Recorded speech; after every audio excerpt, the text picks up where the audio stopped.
Good morning everyone. I am Aruna Poddar from ATHM। आज हम जिस सब्जेक्ट को डिस्कस कर रहे हैं वो है research methodology and management decisions. Research methodology के अंदर आज जो हम पहले कवर करेंगे उसके अंदर है कि रिसर्च क्या होती है, रिसर्च के ऑब्जेक्टिव्स क्या हैं, रिसर्च की मोटिवेशन क्या होती है, कितने टाइप्स के रिसर्च होते हैं, रिसर्च मेथड और रिसर्च मेथडोलॉजी में क्या डिफरेंस है, रिसर्च को करने के कितने स्टेप्स होते हैं।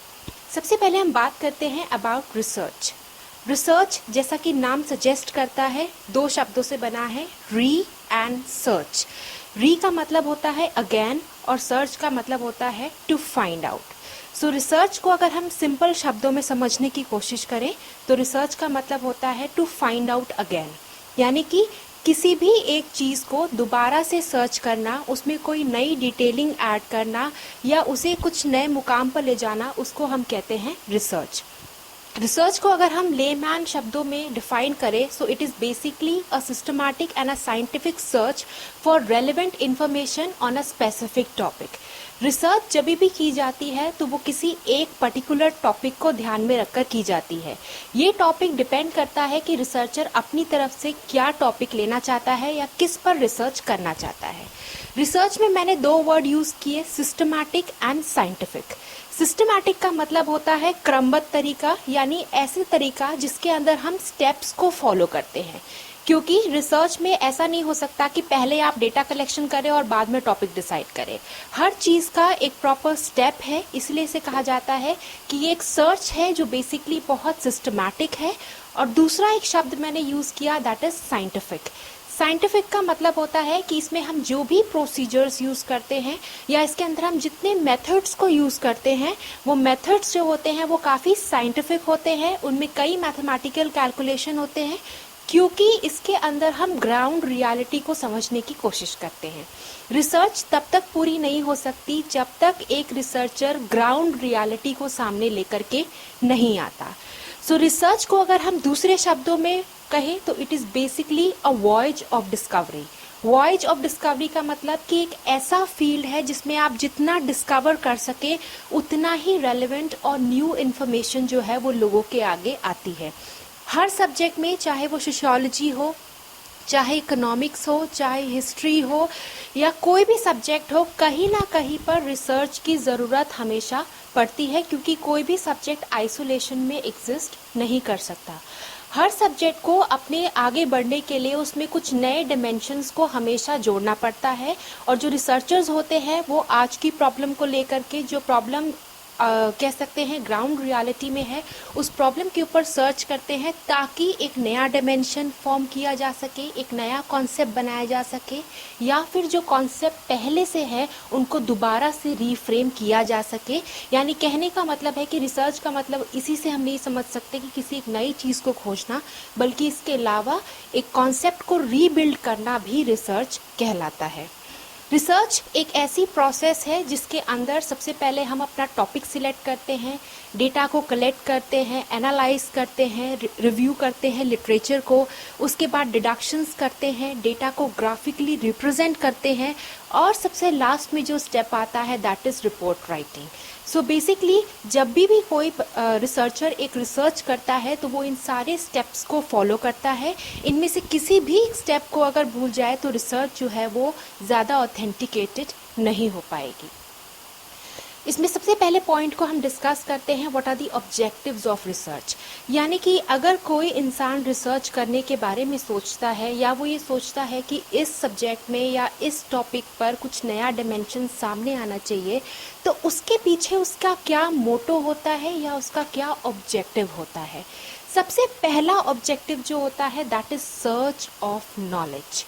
सर्च ऑफ नॉलेज का मतलब है कि नॉलेज की खोज, यानी जो नॉलेज एक ऐसी चीज़ है विच इज़ नेवर एंडिंग। आपकी लाइफ के थ्रू आपकी नॉलेज जो है वो बढ़ती रहती है, वो एग्जिस्ट होती है। एक बच्चा जब से पैदा होता है और जब तक वो बड़ा होता है उसे कुछ ना कुछ लाइफ से सीखने को मिलता है। सो research is again a search of knowledge, यानी किसी भी पर्टिकुलर फील्ड पे, किसी भी पर्टिकुलर टॉपिक पे, किसी भी पर्टिकुलर एरिया पे, किसी भी पर्टिकुलर सब्जेक्ट पे जब आप अपनी नॉलेज को इंक्रीज करते हैं, it is basically knowledge for for the sake of knowledge, यानी नॉलेज के लिए ही जब हम अपनी नॉलेज को बढ़ाते हैं, that is basically called as research. तो इसकी सबसे पहला पॉइंट जो है या सबसे पहली ऑब्जेक्टिव जिसकी वजह से कोई एक रिसर्चर रिसर्च करता है वो होती है सर्च ऑफ नॉलेज, यानी कि हमारे अर्थ में जितनी भी नॉलेज एग्जिस्ट कर रही है उसमें कुछ नया ऐड करना, उसमें कुछ डिडक्शन करना, उसमें कुछ एडिशन करना, ताकि लोगों तक नई चीज़ें पहुंच सके, नए डायमेंशन जो चेंज हो रहे हैं वो पहुंच सके। उसके लिए जो सबसे पहला ऑब्जेक्टिव होता है that is search of knowledge. Next is systematic effort. Research जो है एक बेसिकली एक सिस्टमैटिक एफर्ट होता है। सिस्टम का मतलब होता है जिसमें हम स्टेप्स या प्रोसीजर को फॉलो करते हैं। कोई भी रिसर्च विदाउट सिस्टमैटिक जो किया जाता है वो कभी भी अच्छे रिजल्ट प्रोड्यूस नहीं करता, या जो भी रिजल्ट वो प्रोड्यूस करता है बहुत ज़्यादा ऑथेंटिकेटेड रिजल्ट्स नहीं होते हैं, क्योंकि उसमें कुछ ना कुछ कमियां रहती है। लेकिन अभी तक जितने भी रिसर्च हुए हैं उनमें से कोई भी ऐसा रिसर्च नहीं है जो एरर फ्री हो, क्योंकि हमारे अर्थ में जितने भी वेरिएबल्स हैं, वेरिएबल्स का मतलब कि जितनी भी सब्सटेंस को हम स्टडी करते हैं वो वेरिएबल कांस्टेंट नहीं है, इसलिए हम उनमें से केवल कुछ सैंपल ले सकते हैं, सारे वेरिएबल्स को इकट्ठे स्टडी नहीं कर सकते हैं। इसलिए वेरिएबल्स के ऊपर नीचे होने की वजह से कोई भी रिसर्च जो है वो बिल्कुल भी एरर फ्री नहीं कह सकते, लेकिन अगर हम कुछ सिस्टमैटिक स्टेप्स को फॉलो करें तो उससे रिसर्च को थोड़ा ऑथेंटिकेटेड बनाया जा सकता है। जब हम एक रिसर्च की बात करते हैं तो सबसे पहला स्टेप जो आता है that is basically to find out the problem, यानी कि कोई प्रॉब्लम एग्जिस्ट होनी चाहिए जिसके लिए आप रिसर्च करें। अगर कोई प्रॉब्लम ही नहीं है तो एक रिसर्चर रिसर्च नहीं कर सकता। दूसरा, रीडिफाइनिंग द प्रॉब्लम। एक प्रॉब्लम को साइंटिफिक तरीके से कैसे डिफाइन किया जाए उसे हम कहते हैं redefining of problem. Then is the formulation of hypothesis, यानी किसी भी रिसर्च में जब एक रिसर्चर जाता है तो सबसे पहले वो एक हाइपोथेसिस बनाता है। Now what is hypothesis? Hypothesis is basically a tentative solution to the problem. For example, जैसे मैं चंडीगढ़ पर रिसर्च करती हूँ, मैं चंडीगढ़ की प्लानिंग पर रिसर्च कर रही हूँ। मैंने यहाँ पे अपना टॉपिक लिया कि चंडीगढ़ की जो प्लानिंग है वो बहुत ज़्यादा काम नहीं कर रही, लेकिन उसके लिए मैं कुछ हाइपोथेसिस डेवलप करती हूँ जिससे मैं अपनी तरफ से एक अंदाज़ लगाने की कोशिश करती हूँ कि क्या ऐसी चीज़ें हैं जो यहाँ प्लानिंग को कंट्रीब्यूट नहीं कर रही है।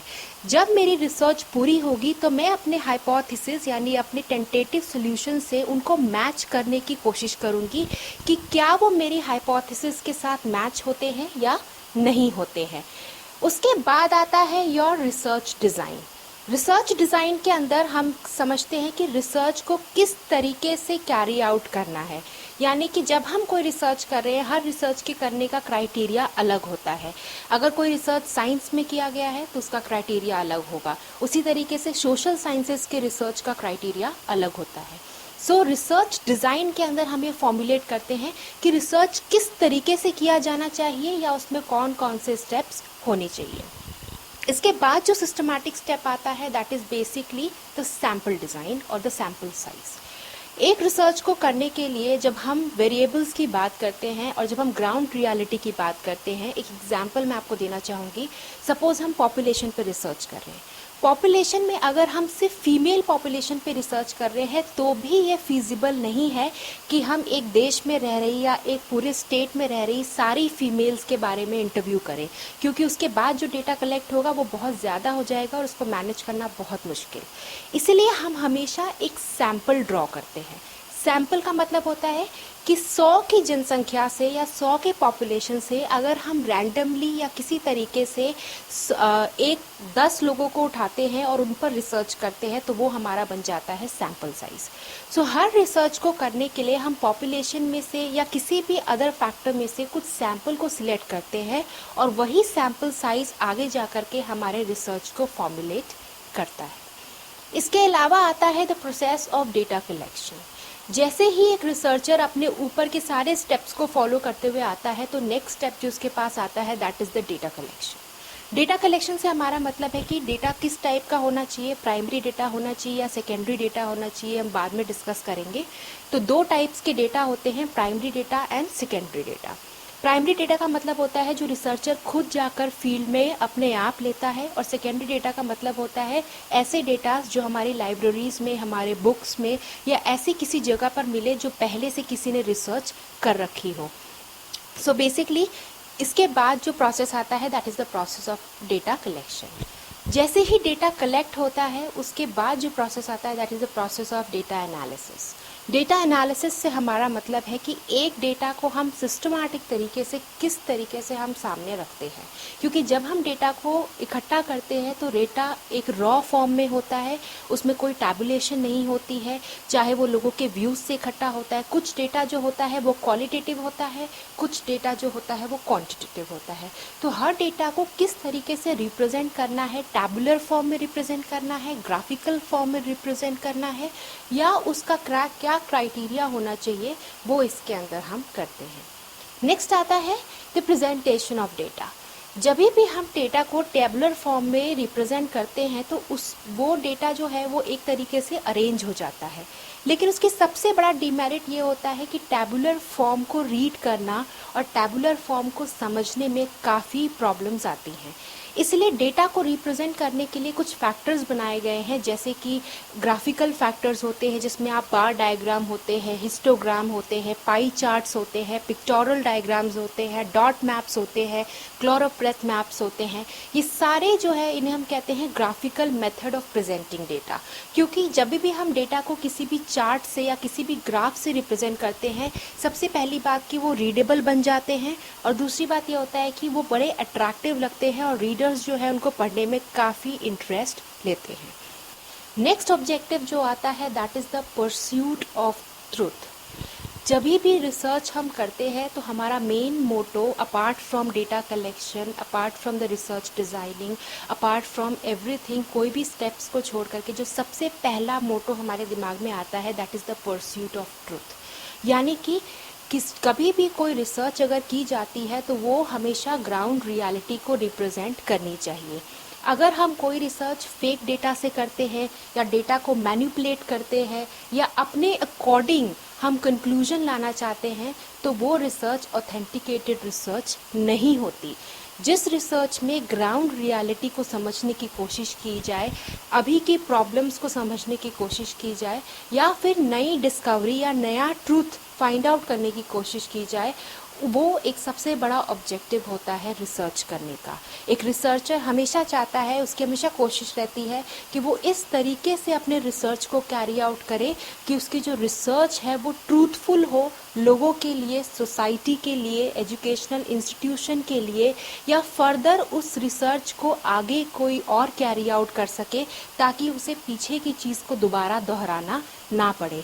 तो ये रिसर्चर पे डिपेंड करता है कि जो भी डेटा वो ले या जिस तरीके से अपनी रिसर्च को करे वो ऑथेंटिकेटेड होनी चाहिए, ट्रूथ को डिफाइन करनी चाहिए, ग्राउंड रियलिटी से वो जुड़ी हुई होनी चाहिए। Next is the discovery of answers. किसी भी रिसर्च को करने के लिए सबसे इम्पोर्टेंट बात है कि हमारे माइंड में कुछ डाउट होने चाहिए। जब तक हमारे माइंड में कोई डाउट नहीं है, जब तक हमारे माइंड में कोई प्रॉब्लम नहीं है, तब तक हम किसी भी रिसर्च को कैरी आउट नहीं कर सकते। जब भी आपके माइंड में कोई भी डाउट आता है तो हम सबसे पहले क्या करते हैं, उसका आंसर खोजने की कोशिश करते हैं। चाहे हमारी डे टू डे लाइफ की प्रॉब्लम्स हो, चाहे फैमिली प्रॉब्लम्स हो, हम हमेशा जब भी कोई डाउट अराइज होता है तो हम उसके आंसर्स को खोजने की कोशिश करते हैं। और रिसर्च का भी यही मोटो होता है, द डिस्कवरी ऑफ आंसर्स। ऐसे क्वेश्चंस जिनका आज तक कोई आंसर नहीं है, या ऐसे क्वेश्चंस जो आज की सोसाइटी को फॉलो कर रहे हैं, I am talking about the social science research, तो उन प्रॉब्लम का सल्यूशन लेना, उन प्रॉब्लम का पर्सपेक्टिव हल क्या है, या उन प्रॉब्लम को आज के सिनेरियो से हम किस तरीके से जोड़ कर देखते हैं, उसे हम कहते हैं द डिस्कवरी ऑफ आंसर्स। कोई भी रिसर्च जब अपने एंडिंग प्रोसेस की तरफ जाता है या जब हम उसमें कंक्लूजन लिखते हैं, तो कंक्लूजन का मतलब ये नहीं होता है कि हमने रिसर्च किस तरीके से की। कंक्लूजन का मतलब होता है कि हमारी रिसर्च से सामने क्या आया।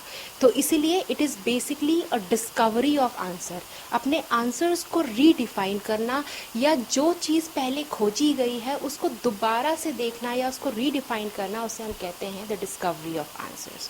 और कोई भी रिसर्चर जब रिसर्च करता है तो उसका मेन मोटो होता है to find out the answers. Next is the hidden truth. Research का एक नेक्स्ट जो कॉन्सेप्ट है फाइंड आउट करने का, बिल्कुल उससे मिलता जुलता है कि वो ट्रुथ जो अभी तक छुपा हुआ है या ऐसी डिस्कवरीज जो आज से पहले नहीं की, चाहे आप मेडिकल फील्ड की बात करें या आप सोशल साइंस रिसर्च की बात करें, तो जो भी हिडन ट्रुथ है यानी कि जो भी ऐसा ट्रुथ है जो हमारे सामने नहीं आया है लेकिन वो हमारी सोसाइटी को कंट्रीब्यूट कर सकता है, लोगों के वेलफेयर के लिए काम आ सकता है, उसे हम कहते हैं हिडन ट्रुथ। तो जब भी एक रिसर्चर रिसर्च करता है तो उसे हमेशा अपने माइंड में ये ऑब्जेक्टिव, ये मोटो लेकर के चलता है कि मुझे ट्रुथ को सामने लाना है, जो ग्राउंड रियलिटी है उसको सामने लाना है, ताकि उसके लिए पॉजिटिव स्टेप्स लिए जा सके। क्योंकि जब तक ग्राउंड रियलिटी को सामने नहीं लाया जाएगा, आप बिना डेटा कलेक्शन के, बिना उसे समझे, आप कभी भी किसी प्रॉब्लम का सल्यूशन नहीं ले सकते। तो इसीलिए हिडन ट्रुथ को डिस्कवर करना या उसको रीडिस्कवर करना, ये भी एक रिसर्च कहलाता है। Next is the identifying association. Research का नेक्स्ट जो कह सकते हैं ऑब्जेक्टिव होता है एसोसिएशन को आइडेंटिफाई करना। एसोसिएशन का मतलब होता है कि एक वेरिएबल दूसरे वेरिएबल से किस तरीके से जुड़ा हुआ है। यानी कि हम जब भी रिसर्च करते हैं तो ऐसा नहीं हो सकता कि हम एक जगह पॉपुलेशन को लें और एक जगह मेट्रोलॉजिकल फिनोमिना, क्योंकि ये फिजिकल और पॉपुलेशन आपस में किसी तरीके से जुड़े हुए नहीं है। लेकिन हम कोई भी रिसर्च अगर मेल और फीमेल पॉपुलेशन पे करते हैं और उस पे एसोसिएशन फाइंड करने की कोशिश करते हैं तो उस पे रिलेशन स्टैब्लिश किया जा सकता है। तो रिसर्च में बहुत ही ज़रूरी है कि आप जो वेरिएबल लें वो वेरिएबल एक दूसरे के साथ एसोसिएट होना चाहिए। ऐसा नहीं होना चाहिए कि एक मेडिकल फील्ड का वेरिएबल आ गया और दूसरा जो है वो सोशल साइंस का आ गया, क्योंकि दोनों का जो वेरिएबल होगा वो बहुत अलग होगा। जब हम साइंस के रिसर्च की बात करते हैं तो सारे वेरिएबल हमारे अंडर कंट्रोल होते हैं। अंडर कंट्रोल का मतलब कि हमारा पूरा कह सकते हैं कंट्रोल होता है किसी भी वेरिएबल को अपने तरीके से मैनिपुलेट करने का। लेकिन सोशल साइंस रिसर्च की सबसे बड़ा डीमेरिट ये है कि हम यहाँ पर पॉपुलेशन को स्टडी करते हैं, ग्राउंड रियलिटी को स्टडी करते हैं, लोगों के नेचर को स्टडी करते हैं, लोगों के कल्चर को स्टडी करते हैं। इसलिए दो लोगों की राय कभी एक जैसी नहीं हो सकती। और यही सबसे बड़ा चैलेंज होता है सोशल साइंस रिसर्च का, कि अगर हमारे पास एक ही तरीके का डेटा अवेलेबल नहीं है या डेटा की वेरिएबिलिटी बहुत ज़्यादा है, तो उस केस में हम कैसे दो प्रोडक्ट के बीच में या दो कह सकते हैं वेरिएबल के बीच में एसोसिएशन को डिस्कवर करें, वो उसका मेन फंक्शन होता है या वो उसका मेन ऑब्जेक्टिव होता है। तो एक रिसर्चर को इतना स्मार्ट होना चाहिए या इतना क्लेवर होना चाहिए कि वो अपने कलेक्टेड डेटा से दो वेरिएबल के बीच में एसोसिएशन को डिस्कवर कर सके या उसको लोकेट कर सके। Next is the testing hypothesis. Research का जो अगला ऑब्जेक्टिव होता है वो मैंने पहले भी डिस्कस किया है, द टेस्टिंग ऑफ हाइपोथेसिस। किसी भी हाइपोथेसिस को टेस्ट करना, हाइपोथेसिस का मतलब होता है the tentative solution to your problem. यानी अगर मैंने कोई प्रॉब्लम ली है उसका टेंटेटिव सोल्यूशन क्या है। सपोज अगर मैं चंडीगढ़ की प्लानिंग की बात करूं और मैं कहती हूं कि यहाँ की प्लानिंग में जो पार्किंग एरिया है उसको अब ठीक तरीके से यूज़ नहीं किया जा रहा या हैप हैज़र्ड पार्किंग हो रही है, ये मैंने एक अनुमान लगाया है। लेकिन जब मैं फील्ड में उतरती हूँ तो मुझे ऐसे कितने एविडेंस मिलते हैं जहाँ पर मैं ये डिस्कवर करती हूँ कि हाँ, जो मैंने अनुमान लगाया है वो अनुमान बिल्कुल सही है या फिर जो मैंने अनुमान लगाया है वो अनुमान बिल्कुल गलत है। इसे हम कहते हैं टेस्टिंग ऑफ हाइपोथेसिस। यानी कि जो भी अनुमान या जो भी आंसर आप अपनी रिसर्च को करने से पहले लगाते हैं या जो एक रिसर्चर सोचता है कि इस प्रॉब्लम के लिए ऐसा होना चाहिए या ऐसा नहीं होना चाहिए, उसे हम कहते हैं टेस्टिंग ऑफ हाइपोथेसिस। कोई भी रिसर्च जब पूरी होती है और जब उसका कंक्लूजन लिखा जाता है तो उससे पहले हाइपोथेसिस को टेस्ट किया जाता है कि क्या जो रिसर्च में हमने पाया वो हमारी सोच से मिलता है या हमारे आंसर से मिलता है या नहीं मिलता है। इसके अंदर दो केस होती है, या तो हाइपोथेसिस वैलिड होती है या इनवैलिड होती है। इन केस हाइपोथेसिस वैलिड होती है तो कहा जाता है कि जो रिसर्चर ने एजम्पशन लगाई वो ग्राउंड रियलिटी से मैच करती है। इन केस वो इनवैलिड होती है तो इसका मतलब ये है कि जो आज तक सोचा जा रहा था या जो लोगों के माइंड में आज तक प्लानिंग को लेकर कॉन्सेप्शन था वो कॉन्सेप्शन बिल्कुल गलत था और आज का जो सिनेरियो है उसमें ये चीज़ फिट नहीं बैठती। सो testing of hypothesis and formulation of hypothesis, ये दोनों चीज़ें जो हैं वो रिसर्च का एक बेस होती हैं। इसके अलावा आप रिसर्च को अच्छी तरीके से कंक्लूड नहीं कर सकते। And the last is casual relationship. Casual relationship से हमारा मतलब है कॉज एंड इफेक्ट एनालिसिस, यानी किसी भी एक चीज़ के अकर होने से दूसरी चीज़ पर क्या इफेक्ट पड़ेगा उसे हम कहते हैं कॉजुअल एनालिसिस और कॉजुअल रिलेशनशिप। एक बहुत ही सिंपल सी एग्जांपल मैं देती हूँ। हमें सबको पता है कि बारिश किस तरीके से होती है। बारिश जो है जब सबसे पहले क्लाउड्स का फॉर्मेशन होता है और जैसे ही क्लाउड्स फॉर्म होते हैं तो उसके बाद बारिश होती है। तो formation of clouds is basically a cause, जिसकी वजह से उसका इफेक्ट क्या आया कि किसी एरिया में बारिश हो गई।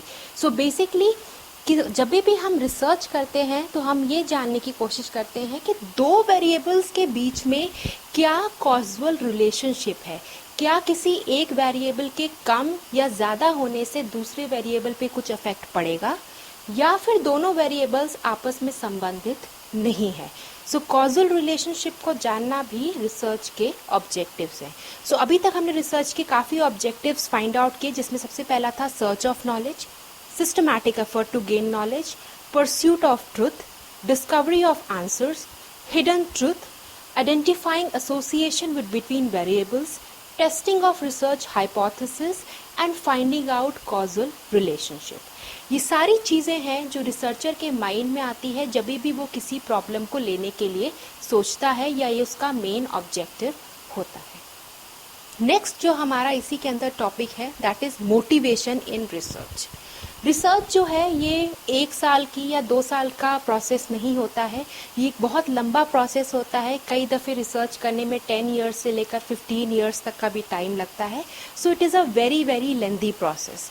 हर इंसान रिसर्च नहीं कर सकता because it needs not lot of patience to gain research.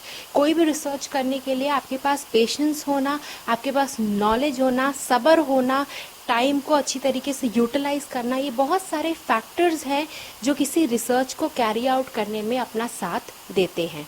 Research की जब हम बात करते हैं तो किसी भी रिसर्चर के लिए अगर हम रिसर्च करें तो उसमें कुछ मोटिवेशन होनी चाहिए।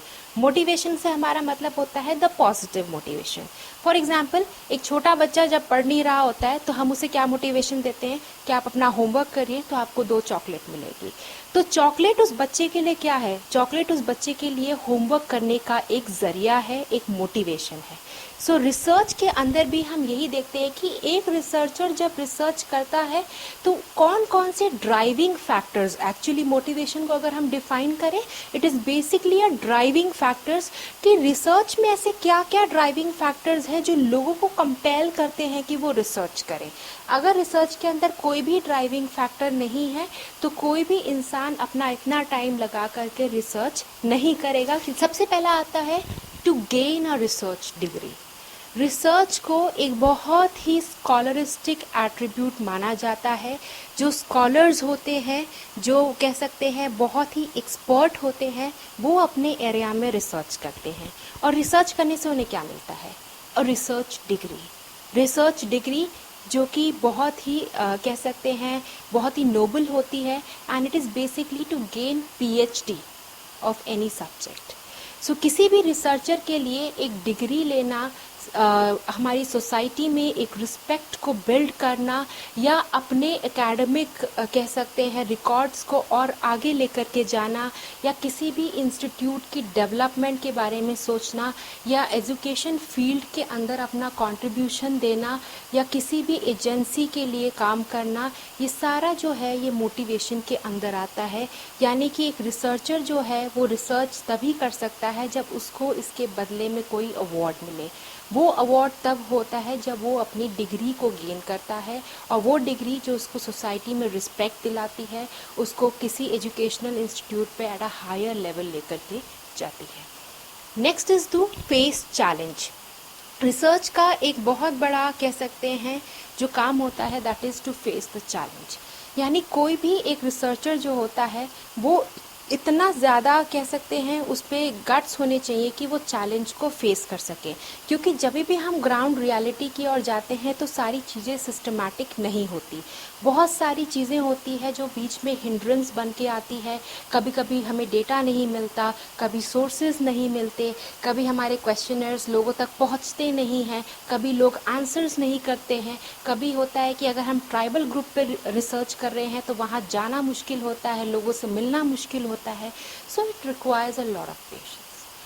Facing challenge is also a motivation in research, कि एक रिसर्चर कितना कैपेबल है या वो अपने आप को कितना चैलेंज कर सकता है कि नहीं, ऐसी प्रॉब्लम जिसको आज तक किसी ने डिस्कवर नहीं किया, जिसके बारे में आज तक किसी ने नहीं सोचा, उस प्रॉब्लम को मैं सबसे पहले फाइंड आउट करूं या उसका सल्यूशन मैं सबसे पहले फाइंड आउट करूं, उसे हम कहते हैं to face challenge.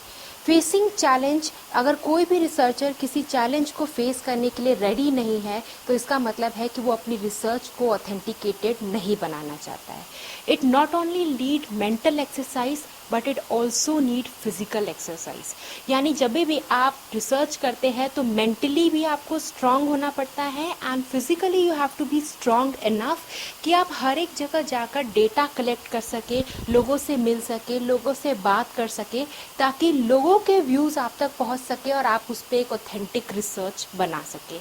So facing challenge is also a motivation in research. जिस इंसान को चैलेंज फेस करने का आदत नहीं है या जो नहीं करना चाहता, वो कभी भी एक अच्छी रिसर्च को सामने नहीं रख सकता। Next is the intellectual Joy.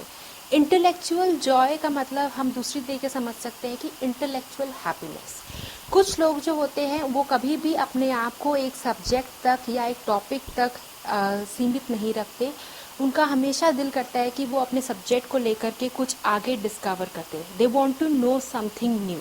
So intellectual joy का मतलब होता है कि जब हम नॉलेज को और ज़्यादा बढ़ाने की कोशिश करते हैं, जब हम अपनी नॉलेज को एक डायमेंशन से दूसरे डायमेंशन तक ले जाने की कोशिश करते हैं, उसे हम कहते हैं इंटेलेक्चुअल जॉय। यानी कि जब रिसर्चर रिसर्च करता है तो उसे एक इंटेलेक्चुअल पीस मिलता है, जिसकी वजह से यानी उसे कुछ नया जानने को मिलता है, जिसके लिए वो हमेशा जानने को रेडी रहता है। सो इंटेलेक्चुअल जॉय जो है या इंटेलेक्चुअल पीस कह सकते हैं, इंटेलेक्चुअल हैप्पीनेस कह सकते हैं, ये भी एक मोटिवेशन देता है रिसर्च करने को। जब तक एक रिसर्चर को अपने टॉपिक पे इंटरेस्ट नहीं आएगा, जब तक उसे ये नहीं लगेगा कि मैं जो टॉपिक पे रिसर्च कर रहा हूँ वो वर्थ है, यानी उस पर रिसर्च करनी चाहिए और उसमें मैं रिसर्च कर सकता हूँ, तब तक जो रिसर्च है वो ऑथेंटिकेटेड नहीं होनी चाहिए। सो टॉपिक के साथ रिसर्चर का एक कनेक्शन होना चाहिए, उसके साथ उसकी आइडियोलॉजी जो है वो जुड़ी हुई होनी चाहिए, तभी वो मेंटल पीस के साथ रिसर्च कर सकता है। Next is service to society. मैंने ये पहले भी डिफाइन किया है कि जब भी हम रिसर्च करते हैं तो उसका मेन पर्पस ये नहीं होता कि लास्ट में रिसर्च को बंद करके बड़ी बड़ी लाइब्रेरीज में रखा जाए। उसका मेन मोटिवेशन ये होता है कि जो रिसर्च की गई उसको निजी ज़िंदगी में या लोगों तक पहुंचाया जाए या लोगों तक अप्लाई किया जाए। सो बेसिकली जो नेक्स्ट मोटिवेशन जो रिसर्चर को रिसर्च करने पे कंपेल करता है, that is to bring service to the society. यानी किसी भी एक एरिया को लेकर के लोगों तक अपनी सर्विसेज को पहुंचाना। सर्विसेज इन द सेंस कि जो भी सोल्यूशन उन्होंने दिए हैं उन सोल्यूशंस को लोगों तक पहुंचाना, उसे हम कहते हैं giving services to the society.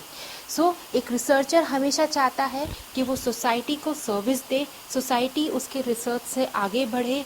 जो प्रॉब्लम आज हमारी सोसाइटी को फेस हो रहे हैं या जो भी इंडस्ट्रियल प्रॉब्लम है, जो भी मेडिकल प्रॉब्लम है, किसी भी फील्ड की बात करें तो सबसे उसका जो मेन बेनिफिट होता है that is to bring service to the society. For example जैसे ट्यूबरक्लोसिस था, कैंसर था, ये ऐसी कुछ बीमारियां थी जिनका आज से बहुत साल पहले कोई इलाज नहीं था, लेकिन it is due to research only कि आज इतनी बड़ी बड़ी बीमारियों को भी हम कॉम्बैट कर सकते हैं। तो जब भी हम कोई रिसर्च करते हैं तो उसका मेन मोटिव यही होता है कि आज जो सोल्यूशन निकले हैं वो हमारी सोसाइटी को कहीं ना कहीं बेनिफिट करें। अगर लोग उससे बेनिफिट नहीं हो रहे हैं तो वो रिसर्च जो है वो एक्चुअल में रिसर्च नहीं है। अगर हम इन बीमारियों से डर कर इनके बारे में रिसर्च करना छोड़ दें, HIV एड्स की बात करें जो बहुत पहले बहुत ही कह सकते हैं बड़ी बीमारी के नाम में सामने आई थी, तो अगर हम इस पर रिसर्च ही करना छोड़ देंगे तो लोगों तक हमारी सर्विस कैसे पहुंचेगी या लोगों की प्रॉब्लम का सोल्यूशन कैसे होगा। सो रिसर्च का एक मेन मोटिव होता है कि हमेशा डिग्री लेना या इंटेलेक्चुअल पीस लेना या अपने बारे में सोचना, this is not the motivation of research always. इसका एक मकसद ये भी होता है कि आप सोसाइटी को अपनी तरफ से क्या दे सकते हैं, सोसाइटी पे क्या नया ला सकते हैं, लोगों के वेलफेयर के लिए आप कितना काम कर सकते हैं। आपकी रिसर्च जो है वो किसी इंस्टीट्यूशन को, किसी मेडिकल ऑर्गेनाइजेशन को, किसी एक प्रॉपर कह सकते हैं एक एरिया को या किसी इंडिविजुअल को या किसी पर्टिकुलर ग्रुप को, किसी पर्टिकुलर कास्ट को किस तरीके से रिप्रेजेंट करती है, उनकी प्रॉब्लम्स को किस तरीके से आगे लेकर के आती है, उसे आप कहते हैं giving service to the society. Next is to gain respect. Research का सबसे बड़ा मोटिव होता है कि जो इंसान रिसर्च करता है उसको हमारी सोसाइटी में बहुत रिस्पेक्ट दी जाती है। इवन जितनी भी यूनिवर्सिटीज़ होती है उसमें जो भी रिसर्च स्कॉलर्स होते हैं उनको एक्चुअली स्कॉलर्स इसलिए कहा जाता है क्योंकि वो अपनी तरफ से सोसाइटी को कुछ नया देने वाले हैं, इसलिए आने वाले सालों में भी उन्हें स्कॉलर्स कहा जाता है। सो इसीलिए जो रिसर्च है उसका सबसे बड़ा मोटिव ये होता है कि जो भी इंसान अपना फिजिकल और मेंटल दोनों कह सकते हैं एक्सरसाइज करके सोसाइटी को कुछ नया देता है या सोसाइटी पे कुछ न्यू अपब्रिंगिंग लेकर के आता है, जिससे कि सोसाइटी इन टर्न उसे काफ़ी रिस्पेक्ट देती है या वो अपनी ऑर्गेनाइजेशन में रिस्पेक्टेबल पोजीशन पे आता है, तो ये भी एक मोटिवेशन होता है कई रिसर्चर के लिए रिसर्च करने का। Next is to being creative. Research जो है वो कभी भी आप किसी एक डिमेंशन को नहीं कर सकते।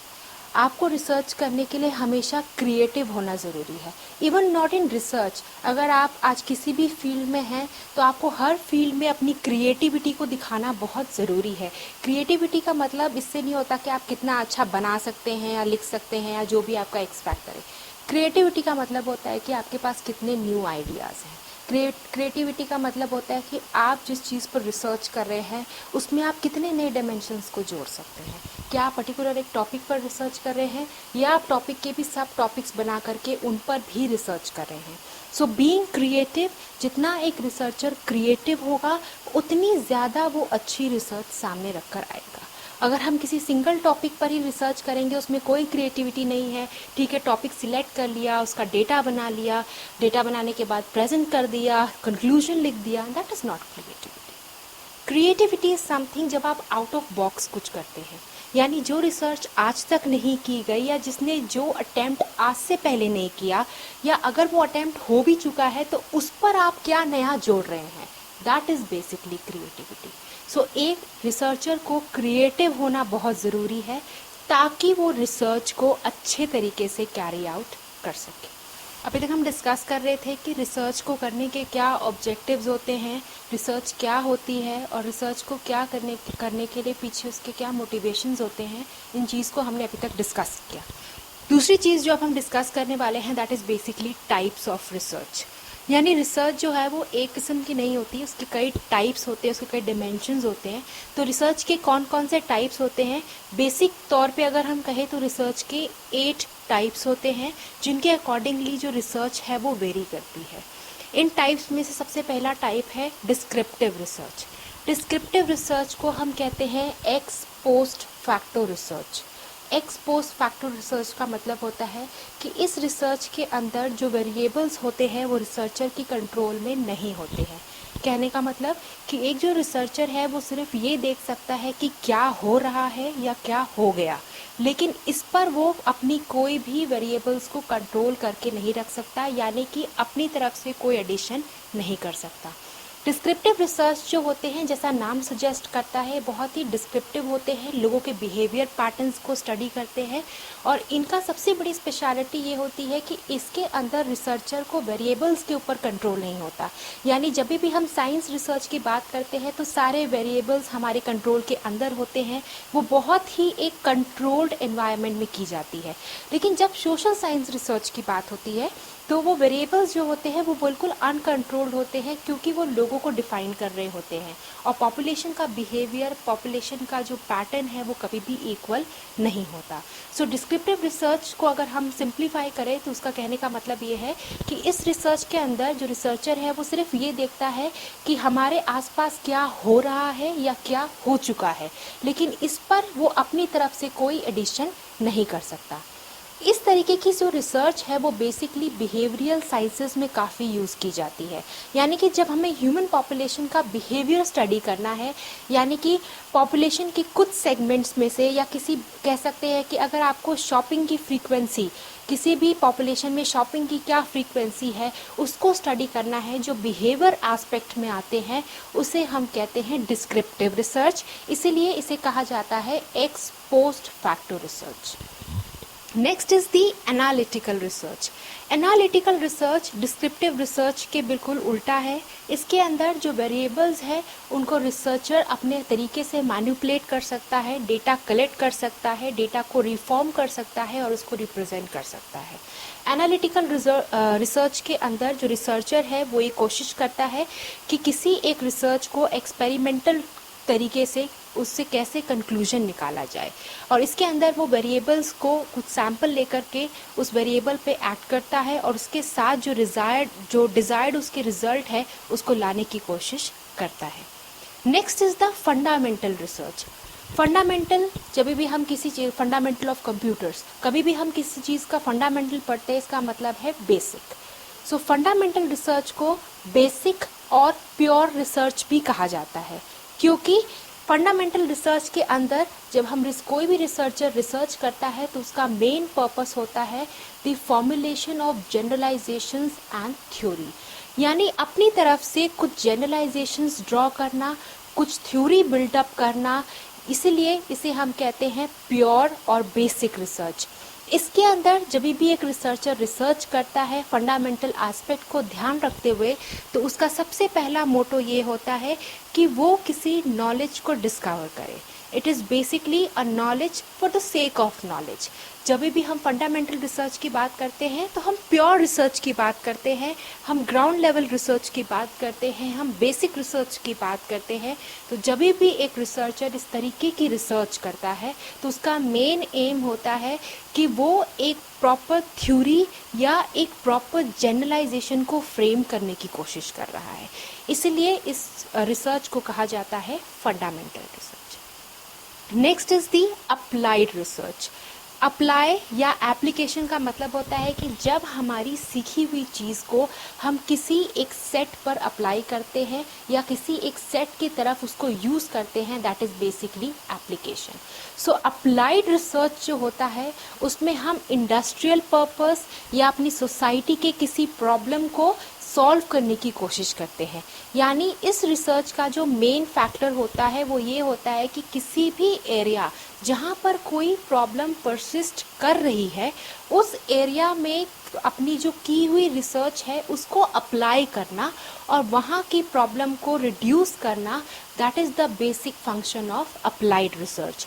यानी जब भी हम अप्लाइड रिसर्च की बात करते हैं तो हम ग्राउंड लेवल की या एक्सपेरिमेंटल रिसर्च की बात करते हैं, जो हम ग्राउंड में एक्चुअली जा कर के कर सकते हैं। यहाँ पे हमारा मेन पर्पस थ्योरी बिल्डिंग नहीं होता, क्योंकि थ्योरी बिल्डिंग के लिए जो रिसर्च की जाती है that is basically fundamental research. यानी अगर सपोज सोलर सिस्टम है, सोलर सिस्टम पे एक थ्योरी बनी, उस थ्योरी को किसी रिसर्चर ने बनाया और उस थ्योरी पे जनरलाइजेशन करके उसने अपनी रिसर्च कंप्लीट कर दी। लेकिन अगर कोई रिसर्चर उसी थ्योरी को दोबारा यूनिवर्स में अप्लाई करता है या उसको स्टडी के लिए यूज़ करता है तो हम उसे कहते हैं अप्लाइड रिसर्च। उसी तरीके से सोशल साइंसेस में भी अगर पॉपुलेशन बिहेवियर पर या पॉपुलेशन के किसी भी फैक्टर पर अगर रिसर्च किया जाता है और उसके बाद उस रिसर्च को अप्लाई किया जाए ताकि उस पर्टिकुलर पॉपुलेशन की या उस पर्टिकुलर ग्रुप की प्रॉब्लम को सिंप्लीफाई किया जा सके या उसका सोल्यूशन लिया जा सके जो कि पहले से रिसर्च की हुई पर डिपेंड करता है, उसको हम कहते हैं applied research. Next is the conceptual research. Conceptual research का जो शब्द आया है वो आया है शब्द कॉन्सेप्ट से। कॉन्सेप्ट का मतलब होता है किसी एक न्यू कॉन्सेप्ट को अपने आइडियाज़ के अंदर फॉर्म करना। सो बेसिकली कॉन्सेप्चुअल रिसर्च का मतलब होता है कि जब भी एक रिसर्चर किसी न्यू कॉन्सेप्ट को फॉर्म करता है, एक ऐसा कॉन्सेप्ट जो आज से पहले किसी ने सुना नहीं है, जिस पर आज से पहले कोई रिसर्च नहीं हुई है या जिस पर आज से पहले कोई लिटरेचर अवेलेबल नहीं है, जब वो ऐसे किसी कॉन्सेप्ट को ड्रॉ करने की कोशिश करता है, जब वो ऐसे किसी कॉन्सेप्ट को फ्रेम करने की कोशिश करता है, जब वो ऐसा टॉपिक लेने की कोशिश करता है जिस पर आज से पहले बहुत ज़्यादा रिसर्च नहीं हुई है, तो उसे हम कहते हैं कॉन्सेप्ट फॉर्मेशन और उस रिसर्च को हम कहते हैं कॉन्सेप्चुअल रिसर्च। कॉन्सेप्चुअल रिसर्च का दो फंक्शन होते हैं या इसके दो तरीके हो सकते हैं। पहली, या तो एक रिसर्चर अपनी तरफ से कोई कॉन्सेप्ट फॉर्म करे, एक नया कॉन्सेप्ट जो कि आज से पहले नहीं देखा गया, या तो जो कॉन्सेप्ट पहले से फॉर्म किए गए हैं उसी कॉन्सेप्ट को दोबारा से रीडिफाइन करना, यानी कि adding something new to the existing concept. यानी जो भी कॉन्सेप्ट एग्जिस्ट कर रहा है उस पर दोबारा से कुछ नया ऐड करना या फिर अपनी तरफ से ही कोई नया कॉन्सेप्ट बिल्ड करना या कोई कॉन्सेप्चुलाइजेशन करना, उसे हम कहते हैं conceptual research. Next is the empirical research. Empirical research को हम कॉमन लैंग्वेज में एक्सपेरिमेंटल रिसर्च कहते हैं। एक्सपेरिमेंटल रिसर्च का मतलब है कि जिसके अंदर प्रॉपरली स्टेप्स को फॉलो किया जाता है। मैंने अभी से पहले भी आपके साथ स्टेप्स को डिस्कस किया है कि जब भी हम रिसर्च करते हैं तो हम उसके लिए कई स्टेप फॉलो करते हैं। First is defining of the problem, then redefining of the problem, review of literature, sample design, research design, collection of data, representation of data, then checking the hypothesis valid or invalid, and finally the conclusion and then writing of the report. So empirical research के अंदर ये सारे steps को follow किया जाता है और किसी एक research को carry out किया जाता है। इसीलिए empirical research को हम कभी कभी experimental research भी कहते हैं और जिस researcher ने ये सारे steps follow किए हैं उसे हम कहते हैं it is basically a type of empirical research। Next आता है क्वांटिटेटिव रिसर्च। क्वांटिफाई का मतलब होता है ऐसा डेटा जो मेजर किया जा सके। डेटा दो टाइप्स की होते हैं, quantitative and qualitative. Quantitative data का मतलब होता है ऐसा डेटा सेगमेंट जिसको आप मैथमेटिकल कैलकुलेशंस के अंदर रख सकते हैं, यानी कि जिसके साथ आप फर्दर डिवीजन, मल्टीप्लिकेशन, ये सारी फार्मूलाज जो है उसके साथ अप्लाई कर सकते हैं।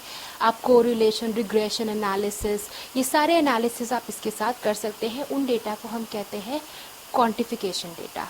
सो क्वांटिफिकेशन डेटा जो होता है या क्वांटिटेटिव रिसर्च जो होती है उसके अंदर हम रॉ फैक्ट्स को कलेक्ट करते हैं। रॉ फैक्ट्स का मतलब कि लोगों का सैम्पल साइज़ क्या है, पर 10,000 मेल में फीमेल्स कितनी है, या दो सेगमेंट के बीच का रेशियो कितना है। इन रेशियो को फर्दर जब हम मैथ्स के अंदर क्वांटिफाई कर सके तो उस डेटा को हम कहते हैं क्वांटिटेटिव डेटा। क्वांटिटेटिव डेटा जो होता है वो काफ़ी टाइप की रिसर्च, यानी कि अक्सर ही जिस रिसर्च में हम डेटा कलेक्शन करते हैं उसमें क्वांटिटेटिव रिसर्च जो है वो काफ़ी इम्पॉर्टेंट होती है, क्योंकि डेटा का कलेक्शन करना रिसर्च का एक मेन मोटो होता है। फर्दर जो भी डेटा कलेक्ट किया जाता है, चाहे वो लाइब्रेरी से कलेक्ट किया गया हो, चाहे रिसर्चर ने खुद कलेक्ट किया हो, जैसे डेटा मैंने आपको बताया था कि दो टाइप्स के होते हैं, first is the primary data and second is the secondary data. Primary data वो डेटा होता है जो रिसर्चर खुद फील्ड में जाकर के क्वेश्चनर्स को फिल करवा के इंटरव्यू लेकर के लोगों से कलेक्ट करता है।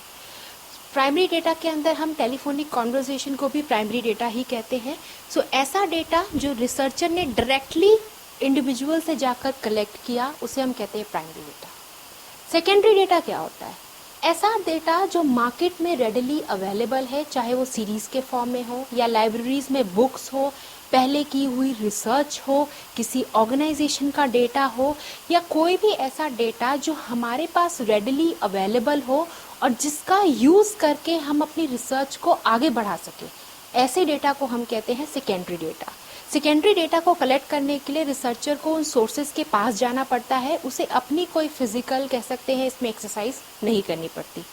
लेकिन जो सेकेंडरी डेटा होते हैं वो किसी रिलायबल सोर्सेज से कलेक्ट किए जाने चाहिए। कई रिपोर्ट्स आती हैं, जैसे यूएन रिपोर्ट्स होती हैं या वर्ल्ड बैंक रिपोर्ट्स होती हैं, ये जो डेटा प्रोड्यूस करती हैं ये काफ़ी ऑथेंटिक डेटा होते हैं। तो जो डेटा कलेक्शन होना चाहिए सेकेंडरी डेटा के अंडर, वो ऐसे सोर्सेज से होना चाहिए जिस पे आप रिलाई कर सकें, यानी कि जो सोर्सेज ऑथेंटिक हो उन्हीं डेटा को यूज़ करके हम आगे रिसर्च कर सकें। सो बेसिकली जब हम क्वांटिटेटिव डेटा की बात करते हैं तो हम उन डेटा की बात करते हैं जो रॉ फैक्ट एंड फिगर है और जिसको आप आगे मैथमेटिकल कैलकुलेशंस में लगा करके उससे कुछ एक रिजल्ट प्रोड्यूस कर सकें।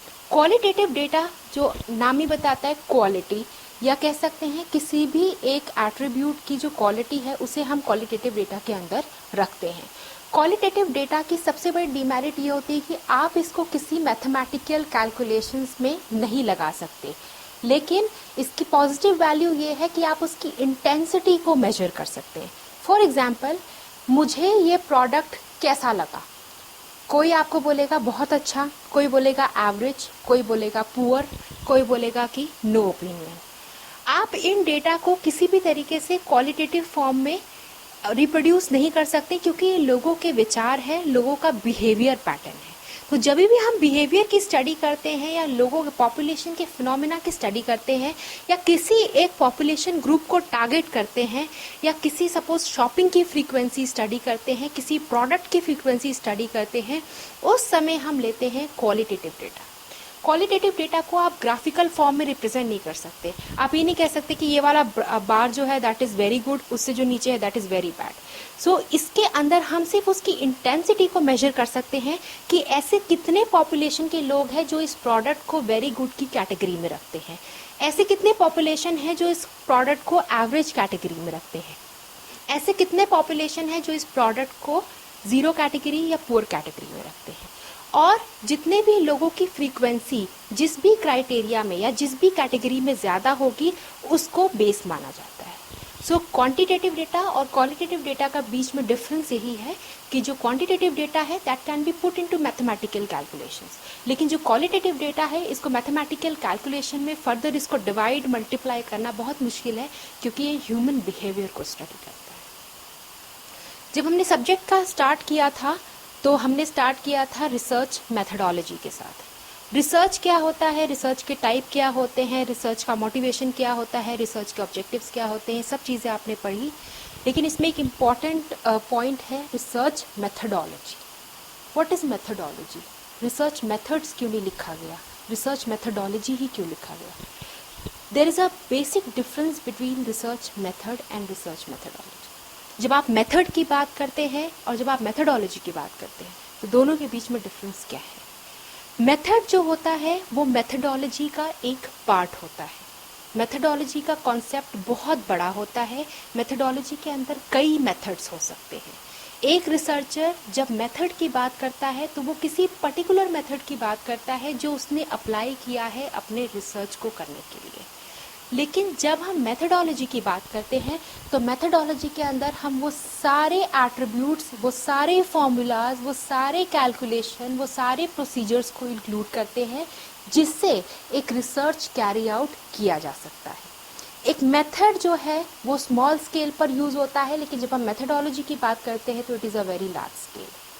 मेथड जो है वो मेथडोलॉजी का एक पोर्शन होता है, यानी वो मेथडोलॉजी से ही निकला है, लेकिन जो मेथडोलॉजी है वो अपने आप में सुप्रीम होती है। मेथड हमें ये बताता है कि किसी एक रिसर्च को हमने किस तरीके से सॉल्व किया, कौन सा मेथड अप्लाई किया, और मेथडोलॉजी हमें बताती है कि एक रिसर्च को करने के कितने तरीके हैं।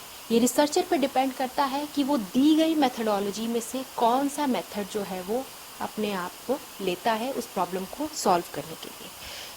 जब भी आप मेथड की बात करें तो आप किसी सिंगल मेथड की बात कर रहे हैं जिसको आपने अप्लाई किया है। लेकिन जब हम ओवरऑल रिसर्च मेथडोलॉजी की बात करते हैं तो हम बात करते हैं कि एक पूरे रिसर्च को कैरी आउट करने के लिए या जितने भी रिसर्चेस आज तक कैरी आउट करें उसकी वेरियस मेथडोलॉजी क्या है, यानी आपको कहाँ पे रिग्रेशन लगाना है, कहाँ कोरिलेशन लगाना है, कहाँ स्पीयरमैन कोफिशिएंट लगाना है, कहाँ पे कार्ल पियर्सन लगाना है, कहाँ पे मीन लगाना है, कहाँ पे मोड लगाना है, कहाँ पे स्टैंडर्ड डेविएशंस लगाना है। ये सारी मेथडोलॉजीज हैं, ये सारे प्रोसीजर्स हैं। लेकिन आपका डेटा किस तरीके का है और आप उसमें से क्या मेथड सिलेक्ट करते हैं, वो एक छोटी प्रक्रिया है, या कह सकते हैं वो इसका एक छोटा पार्ट है। मेथड और मेथडोलॉजी दोनों देखने में और लिखने में एक जैसे लगते हैं, लेकिन दोनों के बीच का एक डिफरेंस है, दोनों के बीच में एक कॉमन डिसिमिलैरिटी है कि जो मेथडोलॉजी है उसमें हम ब्रॉड कॉन्सेप्ट की बात करते हैं, जबकि जो मेथड है उसके अंदर हम एक प्रॉपर, एक कह सकते हैं स्पेसिफिक मेथड, या वो उससे एक नैरो कॉन्सेप्ट होता है। ये था रिसर्च मेथडोलॉजी का इंट्रोडक्शन। इसके बाद जो हम स्टार्ट कर रहे हैं that is basically defining a problem. जब भी हम रिसर्च कैरी आउट करते हैं तो सबसे पहली चीज़ जो हमारे दिमाग में आती है that is what is the problem. जब तक प्रॉब्लम नहीं है तब तक आप रिसर्च ही नहीं कर सकते। हम ये कभी नहीं सोच सकते कि मेरे पास मेल और फीमेल का डेटा है तो अब मैं अपनी प्रॉब्लम डिसाइड करती हूँ। You have to decide your problem first, then you have to carry out your research. Next जो हमारा है टॉपिक ऑफ कह सकते हैं डिस्कशन, दैट इज़ बेसिकली कि how to define a problem. जब भी एक रिसर्चर एक प्रॉब्लम को डिफाइन करता है तो अपने दिमाग में क्या रखता है, क्या आइडियाज़ है, उसके पीछे क्या कंपोनेंट्स है, क्या चीज़ें हैं जो किसी प्रॉब्लम को डिफाइन करने में, सिलेक्ट करने में उसका साथ देती है।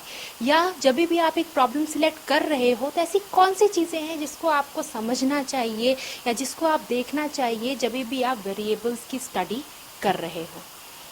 डिफाइनिंग अ प्रॉब्लम जो रिसर्च में है ये सबसे बेसिक होता है कि आप अपनी प्रॉब्लम को किस तरीके से डिफाइन करते हैं। फॉर एग्जाम्पल, अगर मैं ज्योग्राफी की स्टडी कर रही हूँ तो मुझे अपनी प्रॉब्लम को ज्योग्राफिक लेवल पर लाना पड़ेगा।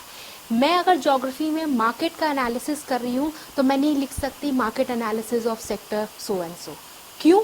क्योंकि अगर मैं मार्केट एनालिसिस लिखती हूँ तो ये जो टॉपिक है वो मोर ओवर इकोनॉमिक्स का लगेगा, ना कि ज्योग्राफी का। अपने टॉपिक को मुझे इस तरीके से मोल्ड करना पड़ेगा कि मैं उसको ज्योग्राफिकल एनालिसिस में ला सकूं।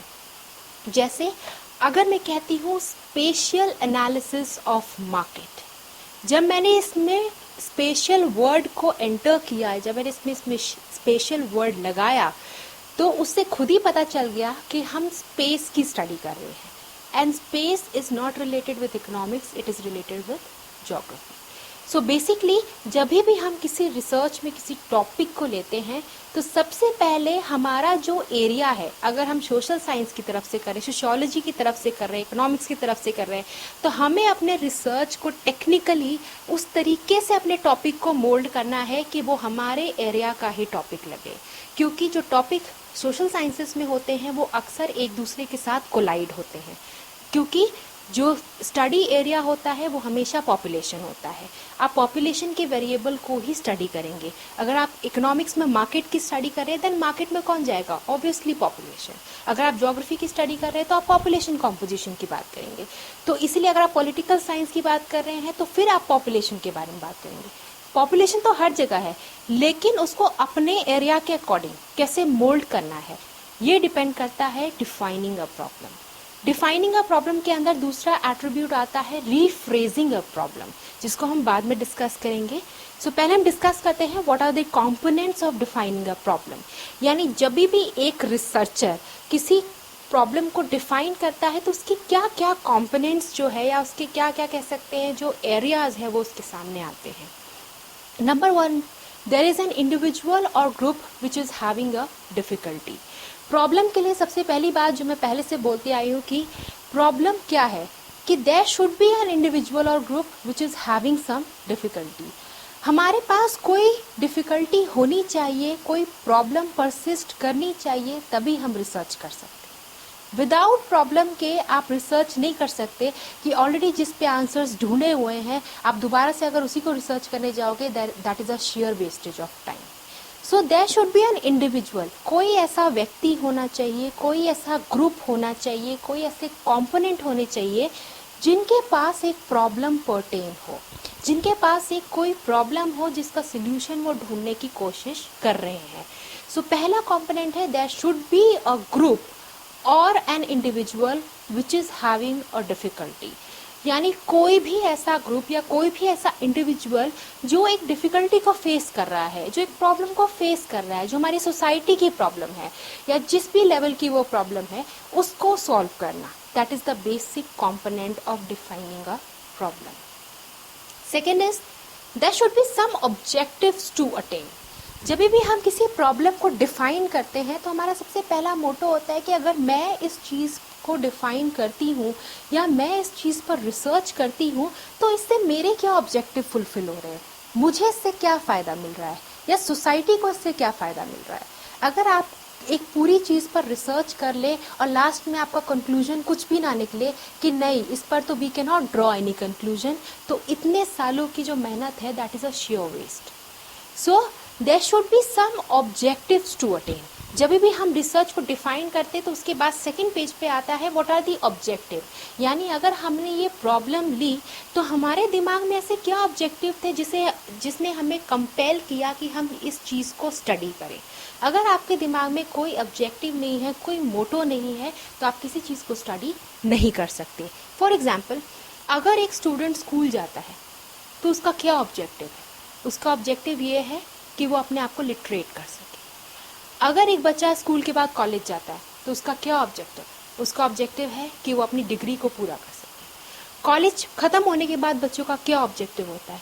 ये ऑब्जेक्टिव होता है कि वो एक रिस्पेक्टेबल जॉब ले सके। तो हमारी लाइफ जो होती है वो किसी ना किसी ऑब्जेक्टिव के साथ एसोसिएट होती है। तो रिसर्च क्योंकि हमारी लाइफ को ही ड्रॉ करता है, हमारे कह सकते हैं जो ग्राउंड रियलिटी है उसी को समझाता है, इसलिए बहुत इम्पॉर्टेंट है कि जब भी कोई रिसर्चर रिसर्च करे तो उसके दिमाग में एक ऑब्जेक्टिव हो, एक कोई सोच हो कि मैं इस चीज़ को अगर डिस्कवर कर रहा हूँ तो इससे सोसाइटी को या मुझे या किसी इंडिविजुअल को या ग्रुप को क्या फ़ायदा होने वाला है। अगर उन्हें कोई फ़ायदा नहीं होने वाला है तो उतना टाइम और उतनी मनी, उतना अमाउंट ऑफ वर्क किसी भी काम का नहीं है। Next point, there should be some doubt in the mind of researcher. एक रिसर्चर के मन में कुछ डाउट होना चाहिए। जैसे अगर हम अपने डेली रूटीन की बात करें, अगर मुझे किसी चीज़ पर डाउट है, अगर मुझे लग रहा है कि ये चीज़ ठीक तरीके से नहीं हो रही है, तभी मैं उस चीज़ के बारे में कुछ जानने की कोशिश करूँगी। अगर सारी चीज़ें स्मूथली चल रही है, अगर सब कुछ ठीक तरीके से हो रहा है, तो उसमें जब कोई डाउट ही नहीं है तो रिसर्च करने का कोई फ़ायदा नहीं है। For example, natural calamities. हर साल नेचुरल कैलामिटीज़ आती है, फ्लड्स आते हैं, डिज़ास्टर्स होते हैं, लोग उसमें मरते हैं, कई मैनेजमेंट बनाया है। Now what is disaster management? उन्हें पता था कि कोई ना कोई प्रॉब्लम है, यानी डिज़ास्टर्स तो अकर हो रहे हैं, लेकिन कोई ना कोई प्रॉब्लम है जिसका सोल्यूशन हमें चाहिए। हम ये नहीं कह सकते फ्लड आए तो हम लोगों को खड़ा कर दे कि बस अब आगे फ्लड ना आए। We have to do something for it. तो किसी डाउट को क्लियर करना या किसी प्रॉब्लम का सोल्यूशन लेना, that is the main objective of research. Next point is there should be some environment in which the difficulty pertains. यानी कि जब भी एक रिसर्चर अपना रिसर्च टॉपिक सिलेक्ट करता है तो उसके साथ वो अपना रिसर्च एरिया भी सिलेक्ट करता है। रिसर्च जो है वो कभी भी आप नहीं कह सकते कि मैं पूरे पंजाब पे रिसर्च करूँगी या मैं पूरे चंडीगढ़ पे रिसर्च करूँगी, क्योंकि जो डेटा फिर कलेक्ट होगा वो बहुत ज़्यादा होगा और जिसको फिर क्वांटिफाई करना मुश्किल हो जाएगा। सो जब भी आप रिसर्च करते हैं you have to select your environment, ऐसा एनवायरनमेंट जहाँ सच में कुछ डिफ़िकल्टी है। So there should be a environment where some difficulty should pertain, यानी किसी भी एक एनवायरनमेंट में अगर डिफ़िकल्टी है, यानी लोगों को कुछ प्रॉब्लम्स है या आपके रिसर्च एरिया में लोगों की मेजर प्रॉब्लम या मेजर इशू क्या है, अगर आप उसको सॉल्व करते हैं या उसको सॉल्व करने की कोशिश करते हैं, that is basically the components of research. Next is there is some course of action for obtaining that research, यानी कि आप जिस चीज़ पर रिसर्च कर रहे हैं उसके ऊपर कोई कोर्स ऑफ एक्शन होना चाहिए। यानी कि मुझे कोई ऐसा टॉपिक सिलेक्ट नहीं करना है जिसके ऊपर मैं अपनी कोई भी टूल्स और टेक्निक को इस्तेमाल ना कर सकूं। मेरे पास जो टूल्स और टेक्निक्स हैं, मेरे पास जो फॉर्मूलेज हैं, मेरे पास जो भी चीज़ें अवेलेबल है या जो भी मुझे रीचेबल है, वो टॉपिक मुझे सिलेक्ट करना है। नंबर 2, अपना टॉपिक सिलेक्ट करते समय अपने एरिया को इस तरीके से सिलेक्ट करना है कि मैं उस एरिया पे आसानी से आ जा सकूं, यानी वो एरिया मुझे एक्सेसिबल हो। Accessibility is the main point. अगर मैं यहाँ पे रह करके मैं सोचूं कि मैं ऑस्ट्रेलिया का एक एरिया ले लूँ और मैं सोचूं कि मैं ऑस्ट्रेलिया के इस एरिया पे रिसर्च करूँगी, उसका ऑथेंटिकेशन क्या है? मुझे ट्रैवलिंग कॉस्ट ही इतना लगेगा कि मेरी रिसर्च जो है वो शायद आधे में रुक जाए। सो आप जिस एरिया में रहते हैं उस एरिया को आपको सिलेक्ट करना बहुत ज़रूरी है। हालांकि इंटरनेशनल लेवल पर भी आप एरिया सिलेक्ट कर सकते हैं, but that would again depend upon the cost, कि अगर आपको वो कॉस्ट आप बेयर कर सकते हैं या उस एरिया तक आप जा सकते हैं, आप उतने फीजिबल हैं या आप उतने इकोनॉमिकली वायबल हैं, तो आप उस एरिया को सिलेक्ट कर सकते हैं। सो ये भी डिपेंड करता है कि हम जो कोर्स ऑफ एक्शन चुने, उस कोर्स ऑफ एक्शन को पूरा करने के लिए हमारे पास कौन कौन से टूल्स एंड टेक्निक्स अवेलेबल है। अगर हमारे पास टेक्निक्स एंड टूल्स अवेलेबल नहीं है जो रिसर्च हम करना चाहते हैं, तो ऑब्वियसली हम किसी भी तरीके से उसको एनालाइज नहीं कर सकते। इसलिए it is very important to know about the components of research. जो अभी हमने डिस्कस किया कि there should be an individual और group which is having some difficulty. Next point, there should be some objectives to attain. Next point, there should be some doubt in the mind of researcher. Next point, there should be some environment to which difficulty pertains, and at the last there should be some course of action.